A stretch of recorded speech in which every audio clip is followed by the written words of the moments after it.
Okay, but yes, please.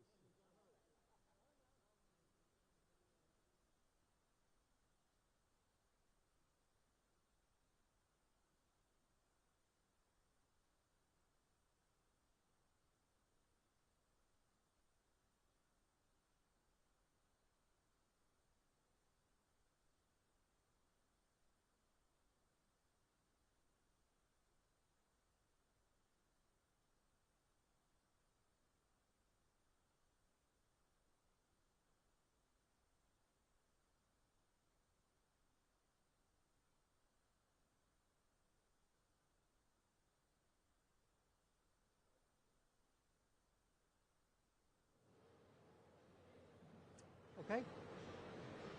Prime Minister, Chancellor,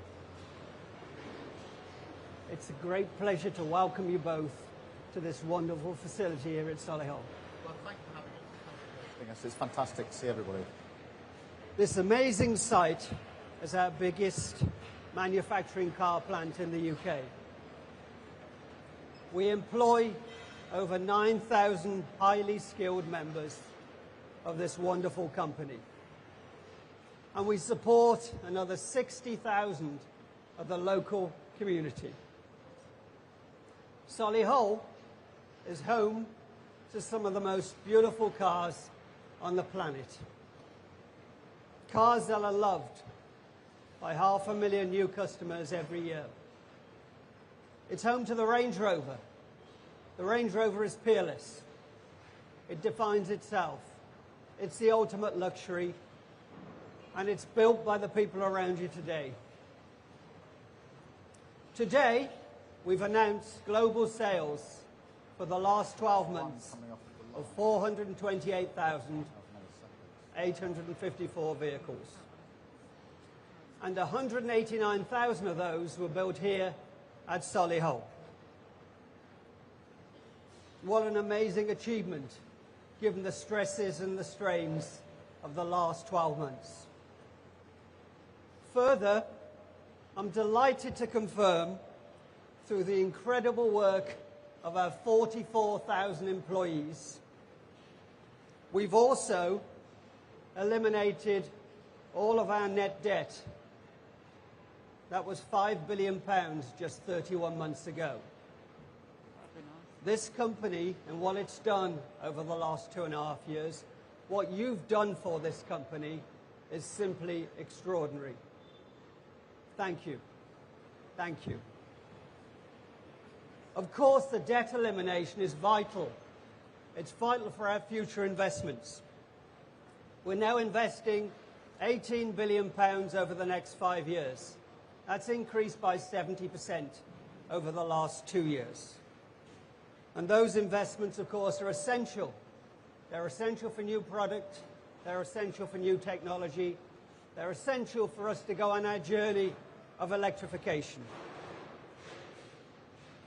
But we are meeting at one of the most challenging times that face our industry. There are multiple forces, economic, geopolitical, and technology, converging together. So, to continue to thrive and to enable ongoing JLR growth and ongoing UK PLC growth, we are working closely with this government in face of significant financial international uncertainty. While we welcome today's announcement on ZEV, we all recognise we face a significant threat: the application of tariffs from the USA. This is now the critical piece of work we need the government to help us resolve. Of course, we have a clear intent to work through all significant challenges with them as a team in service of our people and this wonderful nation. With that, it's my great pleasure to hand over to the Chancellor, the Right Honourable Rachel Reeves.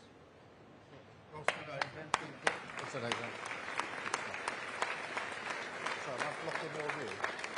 Thank you. Thank you so much, Adrian. It's great to be here with you and with all of the team here at Jaguar Land Rover. Jaguar Land Rover, you don't need me to tell you, is an iconic British brand and company. It's got a proud history, and there are huge opportunities despite the challenges that we face for the future. When it comes to high-quality design and engineering, you, all of you, are gold standard. The skill, the expertise that Keir and I have seen here today demonstrate why that is, and why every year you produce hundreds and thousands of cars for export right across the globe, from Europe to China to India and, of course, to the United States of America. Your success, and those of companies like you, is integral to the success of our whole British economy. But as I set out in the spring statement less than 2 weeks ago, the world is changing. We can see that before our eyes. The global economy has become more uncertain, and new tariff barriers are impacting global trade. Businesses like your own and workers, including those that I have met here today, are understandably concerned about what the measures announced by President Trump mean in practice. Because while the UK is in a stronger position compared to many others, sectoral tariffs and the interconnected nature of the global economy means that we will still feel the overall effects of tariffs elsewhere, and particularly in the auto sector. But I want all of you to know that this government, this Prime Minister, and with me as Chancellor, we have your back. The choice that we now have is how to respond to that changed world. We could step back and rely on old assumptions about how the world works. Or we can step up together and accept that the global landscape has changed, and so we must change with it. The approach that we are taking is cool-headed, it is pragmatic, and it is guided by the national interest, seeking to strike deals with our trading partners around the world, including with the United States. And we will continue to make the case for free, fair and open trade, because that is how we will continue to deliver prosperity and security for working people here at Jaguar Land Rover and right across our country. And we must do more. We will, as a government, as a country, go further and faster to capitalise on new opportunities in this changing world, to improve our domestic competitiveness so that we are less exposed to global shocks, and to secure Britain's future for the long term. That means doubling down on economic stability, the basic condition to secure economic growth. It is why this government has stuck to its fiscal rules in the spring statement, even when they were tested, demonstrating that when Britain talks about economic stability, we really mean it. And stability matters even more for working people and for business in an uncertain world. In the coming months, we will publish a modern industrial strategy to tackle growth in 8 key sectors, including in advanced manufacturing. A new plan for maximising growth in all of our regions, including here in the West Midlands. And a multi-year spending review to deliver the long-term sustainable investment that we need to grow as an economy. In this new era, we will continue to provide support where it is needed, including in sectors most exposed to trade shocks.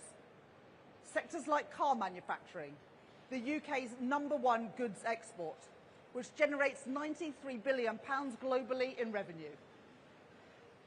It employs over 150,000 people in high-value, high-skilled jobs like those here at Jaguar Land Rover. And we've announced billions of investment over the last 2 years in the development of electric vehicles. We want to provide clarity and certainty for manufacturers like JLR as you make these investments, which is why today we are reinstating the 2030 phase-out date for new petrol and diesel car sales, just as we promised in the election. This is fundamental for achieving our plans for energy security and, crucially, for incentivising investment in Britain. but we must do more to meet the moment and ensure that jobs and investment remain in Britain. We are already providing £2.3 billion to support zero-emission vehicle manufacturing and improving charging infrastructure, on top of the tax breaks that are worth hundreds of millions of pounds each year to help switch to electric vehicles and support British manufacturing. And today we are going further, with new measures to support car manufacturers decarbonise in a way that is sustainable and good for jobs in Britain. I am pleased that companies like JLR have given their backing to our plan, which is about stepping up into the new challenges that we face and the new economic reality. Government, business, trade unions working in partnership, building resilience at home by safeguarding jobs and investment here in Britain, capitalising on new opportunities in the global economy, and delivering security and delivering prosperity for working people across our country. That is the prize that is on offer, that we must achieve together in our national interest. And to say more about how we will seize that prize, I'm delighted to introduce the Prime Minister. Thank you. Thanks, Rachel. Thank you, Rachel, and thank you, Adrian. And can I just say a big thank you to the entire workforce here. Some of you are here with us this afternoon, and I just want to say thank you for showing us what you do. We've been able to see some of the skill and experience that you put into this incredible product, years and years in the making in the technology. But thank you also for making us proud to be British, because as each car rolls off here, that is rolling off your production line, that is your commitment, that is your toil, your work, your professionalism, but it is then a product which you should be rightly proud of, and we're really proud of as a country. And none of that is easy. So thank you to each and every one of you. I'm trying to catch some faces, including those behind me, because I know just how much you put into that, and I want you to know just how much we appreciate what you do and how proud we are of what you do. So thank you for that. Thank you for joining us here this afternoon. Jaguar Land Rover, our leading exporter of goods, employing thousands of people across the West Midlands and beyond, including here, that proud symbol of British engineering brilliance. And brilliance is the right word. When you look at what is rolling off here, that is engineering brilliance. It is our industrial heritage, but also, in my strongly held view, it is our industrial future, not just our heritage. My message to you, Rachel, and my message to you today is simple. These are challenging times, but we have chosen to come here because we are going to back you to the hilt. And I think it's really significant that after the announcement on Wednesday, we had Adrian with us at 7 o'clock the next morning, and here we are Monday with you. Please read into that a statement of intent, because it is a statement of intent about how important this is for you, for us, and for the country. As Rachel has said, there's no doubt the challenge, but this is a moment for cool heads. Nobody wins from a trade war. You know that. But it's also a moment for urgency, because we've got to rise together as a nation to the great challenge of our age, and it is the great challenge, which is to renew Britain so that we're secure in this era of global instability. And nobody is pretending that tariffs are good news. You know that better than anyone. 25% tariffs on automotive exports and 10% on other goods. That is a huge challenge for our future, and the global economic consequences could be profound. But this moment has also made something very clear, that this is not a passing phase. And just as we've seen with our national security and defence, particularly over recent months in relation to the war in Ukraine, now with our commerce and trade, this is a changing and completely new world. an era where old assumptions, which we've long taken for granted, simply don't apply any longer. Now, before the election, I called it an age of insecurity. And that is the right phrase, insecurity.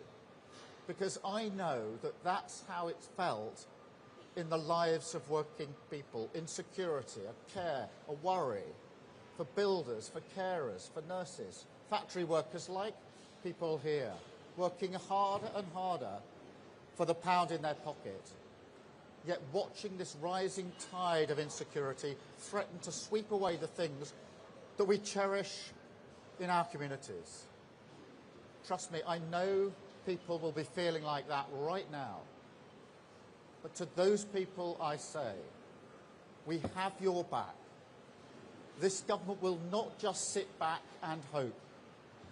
That is how politics has failed you in recent years, sort of attempting to manage crises without fundamental change just leads to managed decline. So no, we're going to seize the possibilities, fight for the future on defence spending, on AI, clean British energy, and on manufacturing, including car building. Make those forces work for Britain, rewire our economy and our state so that once again they serve the interests of working people. And that is why we're rewiring the state completely, ripping up the regulation that stops it being a force for good, building new homes, new towns, new infrastructure, accelerating the investment that will finally unlock the potential of every community. And let me be really clear at a moment like this. Our future is in our hands. And so, of course, we will keep calm and fight for the best deal with the US. And we've been discussing that intensely over the last few days. But we are also going to work with our key partners to reduce barriers to trade across the globe, to accelerate trade deals with the rest of the world, and champion the cause of free and open trade right across the globe. Now, just like car building, that's always been our heritage, and we're not going to turn our backs on it now. And look, when it comes to the US, I will only strike a deal if it's in our national interest, if it's the right thing to do for our security, if it protects the pounds in the pocket that working people across the country work so hard to earn for their family. That is my priority. That is always my priority. Strength abroad, security and renewal at home. And on that journey of renewal, we take another step today with our car industry. You know, there are people in this country who love to talk down our manufacturing. They say we don't make anything important anymore, that that's not Britain. Well, I would invite any of those people to come here and see what you do in this factory. Anyone who's talking down manufacturing, I'd say come here to JLR and see what you're doing. And they wouldn't say it again. Because just as I've said, when we were going around earlier, what I saw made me proud, and I hope if I feel proud of what you're doing, you are entitled to feel proud of what you are doing. This is British brilliance in the flesh. You are making cars here, but you're also representing our country with each car as it departs. That's the pride that always goes with making things, and I've said it many times before, but I will say it again. My dad worked in a factory. He was an engineer. He made things with his hands. And he taught me as I was growing up that you should value the things that we make. And that is what's brilliant about manufacturing. And manufacturing shapes the identity of a place, this place, and of a community, and of a country. And that's how it gets in your blood. Which is why electric vehicles are so important. Yes, of course, it's about the climate. And you won't hear me undermining the urgency of that cause. But it's also about taking the pride, the heritage, the identity of places like this and securing it for the future.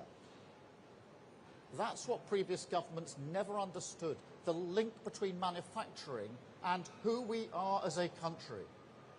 But those days are over. They are finished. This is a government of industrial renewal.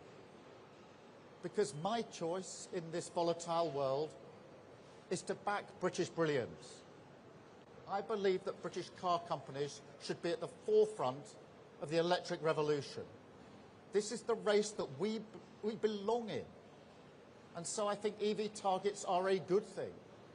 They're good for the climate, good for business certainty and investment, good for British manufacturing. But I accept those targets have to work for British manufacturers. And I don't want British firms like this one put in a position where you have to pay a hefty fine or buy credits from foreign EV companies. So today, we're going to introduce much more flexibility into EV mandates. We're going to help car companies based in Britain reach the targets in a way that supports growth. We're going to cut down any fines, which I don't want or expect to see, by 20%, and any money that's raised will be invested directly back into support for the British car industry. We're also going to take action on hybrids, because these cars make a massive difference to reducing emissions. I mean, if you drive a Toyota Prius around town, or if you work here, a Range Rover, you probably spend a lot of time in electric mode. So I think for these vehicles, a 2030 ban is too soon. So we'll push that back to 2035 for all hybrids. And that's a new step that we're taking, a new announcement today. And because we're not ideological about how we cut carbon emissions, we're also going to make sure that cleaner, efficient petrol cars sold before 2030 count towards your EV mandate. That will be good for British car manufacturers like this one here. As Rachel has said, we're also putting £2.3 billion into the British car industry, giving people tax breaks worth hundreds of millions of pounds a year to help them switch to electric, improving charging infrastructure.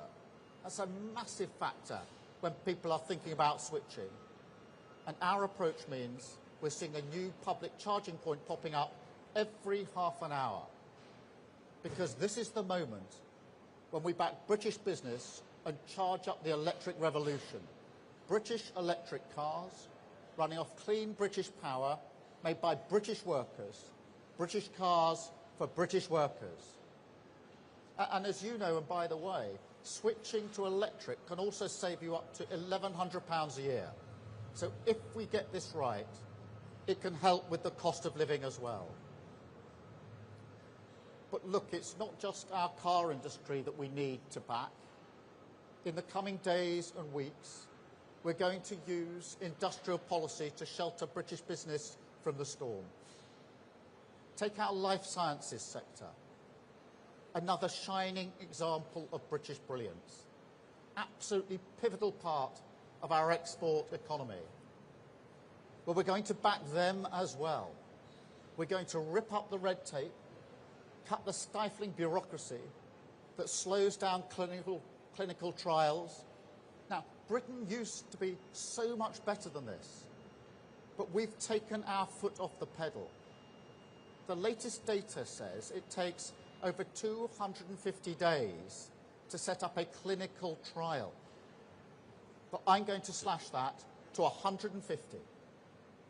And on top of that, I can announce a new investment, up to £600 million in new health data research service, a welcome partnership with Wellcome Trust, strengthen the genome cluster in Cambridge, making sure that patient data in our NHS is unlocked for the public good, an opportunity for growth, but more importantly, to save lives with cutting-edge medicine. And Britain is so good at this. We saw that in the pandemic, and now we need to pick up the pace again. This country has never waited around for history to shape us. We've shaped history, and we will do so again. Take our future into our hands. Do everything necessary to defend our national interest. Strengthen our alliances. Increase our defence power. Support our businesses, jobs and workers. Rebuild, in defiance of a volatile world, our industrial strength. That is the purpose of this government. Security and renewal. The world may be changing, but we are driving forward, securing our future with a clear plan for change. Thank you very much for listening to me this afternoon. Thank you.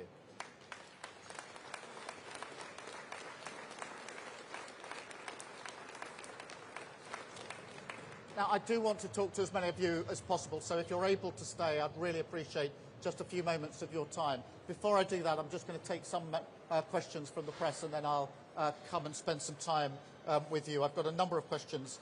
I've got first Chris Mason from the BBC. Chris. Thank you, Prime Minister. Chris Mason, BBC News. The cost of living is continuing to bite for many. Now the economy feels more vulnerable. People will worry about recession, perhaps the prospect of taxes going up again, and pensions now being hit by the markets falling. Isn't the blunt truth that you can't shield people from the policies of President Trump? Sorry, Chris, can you just say that a little bit more loudly? I couldn't quite Sure, hear you. I just asked that last bit again. Isn't the blunt truth that you can't shield everyone from the policies of President Trump? Thank you. Look, I think there are undoubtedly challenges here. As I say, nobody welcomes tariffs. We don't want to get into a trade war. Obviously, we will continue to talk to the US about a deal to alleviate the situation whilst keeping all options on the table. But what's important, and in direct answer to your question, is at a moment like this, we have to shape our future. We have to step up. We can't be cowed and simply say there are things happening in a changing world which make it more difficult, and therefore we retreat. This is the moment to seize that opportunity. And that's why I'm absolutely clear in my mind that the two things that we have to absolutely turbocharge are, one, the support we're putting into our own economy, like the measures I've announced today in relation to cars, or life sciences. And they're a down payment, by the way. They're a statement of intent. That is not the extent of the turbocharging. It is simply early examples in the areas most impacted. But at the same time, having discussions with others about lowering trade barriers for free trade across the world. And we have to step into that space. We have to be prepared to lead for Britain on this, rather than be cowed by the circumstances, the challenges that are thrown at us. And that's what we will do with a driving sense of purpose. Thank you, Chris, very much. I've now got Sam. Thank you very much, Prime Minister. Sam Coates, Sky News. This is a massive moment, and the markets are watching right now. Can you say, without hesitation, that you will keep Rachel Reeves' fiscal rules exactly as they are for the whole of the Parliament, and not come back at any point and say events mean that they need changing? Well, Sam, this is a moment for stepping us up, as I've just said. The fiscal rules were put in for a purpose, and that is because Liz Truss tried an experiment with this country of putting to one side fiscal rules and checks and balances. And that caused a massive impact on the lives of working people as inflation and interest rates went through the roof. We are not prepared to inflict that kind of damage on working people. That's why we put the fiscal rules in the first place, to create that kind of stability. It's why we were able to invest at the budget and set out, as we did, the steps for the future in the spring statement. Now is the time to build on that. What we're saying about security for our economy is what we were saying going into the election, what we set out the other side, but now we've got to turbocharge it and link it to the other measures for lowering trade barriers. So the reaction to the challenges of the last few days is not for us to say, well, the first thing we'll now do is to put on one side our fiscal rules. It's to remind people why we put them in place in the first place, which is to create the certainty that we need.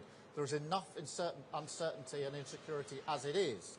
Our job is to calmly and pragmatically take forward these really important steps today for our country. Thank you. Robert Peston from ITV. Prime Minister, in the last few minutes, the American stock market has gone into bear market territory. This is now officially Donald Trump's global crash. Have you told the American president that his tariffs are making the world and America poorer, and if not, why not? And if I may, the King has extended the most extraordinary honour to the American president of a second state visit. Isn't this the moment to rescind that invitation? Well, Robert, I've been clear throughout and in all my discussions that nobody welcomes tariffs. That has been my consistent position because I think directly or indirectly they damage all of us. And that is why we're working so hard here in the UK and the measures we're taking in our economy, such as those announced today, to turbocharge the resilience of our economy and to step into that space, and why I've spent a lot of the last few days talking to international leaders about how we lower trade barriers and trade more openly as a nation. That does not detract from the fact that the US is a very close partner of the United Kingdom. On trade and the economy, of course, look at the product coming out of here going very much to North America. It's not in our interest to simply rip up that relationship any more than it is on defence and security and on intelligence sharing, where we 24/7 are operating with the US as our closest ally. So yes, we have to keep pragmatic and calm in the steps that we take, but we also need to keep a sense of perspective and context. The relationship between us and the US is a long-standing relationship that has helped to keep the peace for 80 years, and it is wrong to simply walk away from that relationship, in my view. It's a special relationship, close relationship. We now have to step up to the challenges that tariffs undoubtedly put on the table for us. Thank you, Robert. Chris from GB News. Prime Minister, Chris Hope from GB News. You said the old assumptions don't apply anymore. We've got your back, you told us just then. People are really worried about their finances. The ISA deadline was Saturday. People put money into stock markets now. Would you stick to your election pledge now not to increase national insurance, VAT or income tax for the lifetime of this Parliament? Chris, we made that commitment in the manifesto, and we were absolutely clear about going into the budget and the spring statement, and that is a commitment we've made and a commitment that we will keep, because the first lever can't be more taxes. My strong belief is that we have to grow our economy, create the conditions for investment, which we have done. There's been record investment coming into our economy. Now, in the light of these challenges, we have to go further and faster in the changes we're making, whether that's to deal with regulation, whether it's to deal with the EV mandate, to make it more flexible so businesses like this can thrive and meet the challenges. We have to push on into that space. So I'm still strongly of the view that the challenge we face is how to grow our economy, not just the sort of familiar tax and spend levers. Thank you. I'm going to go now to the Telegraph, and Tony, please, Tony Driver. Thank you. Tony Diver from The Telegraph.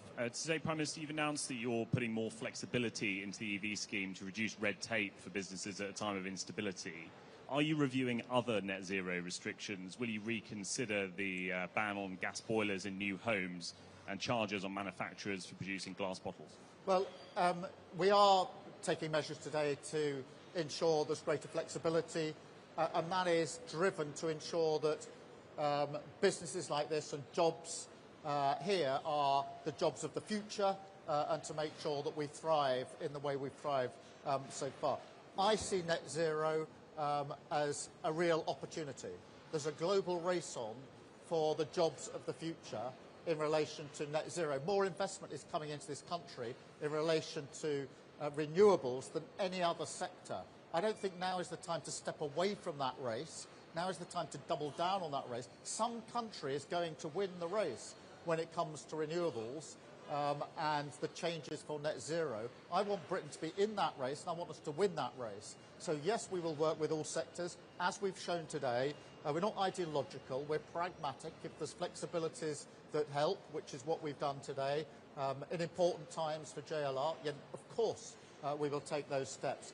But not to understand that net zero, the electric cars of the future, there's a global race for that. We don't want to back away from that race. We want to win that race, because therein lies the wealth of our country, the wealth of businesses like this, and the jobs not just of the people standing here in front of us, but of their children and their children's children. And that's what I have in my mind's eye when I go down this path. I've got Noah from The Sun, please. Good afternoon, Prime Minister. Can you guarantee that when the current model of Red Arrows goes out of service, any new model won't be designed by warmongering Russia? Yes, of course. That will be absolutely uppermost in my mind. I can give you that guarantee. It's very, very important that we don't have Russian influence in Red Arrows or anything else for that matter. Thank you very much. I've got Alex from Bloomberg. Alex. Thank you, Prime Minister. Alex Wickham from Bloomberg. Are you considering further measures to protect the car industry, like import quotas? You said you'd do whatever it takes to protect them today. And on British steel, the last British blast furnaces are within days of closure. UK set to become the only major economy without a virgin steel industry. Will you do what it takes to protect it? And would you consider nationalisation if it comes to it?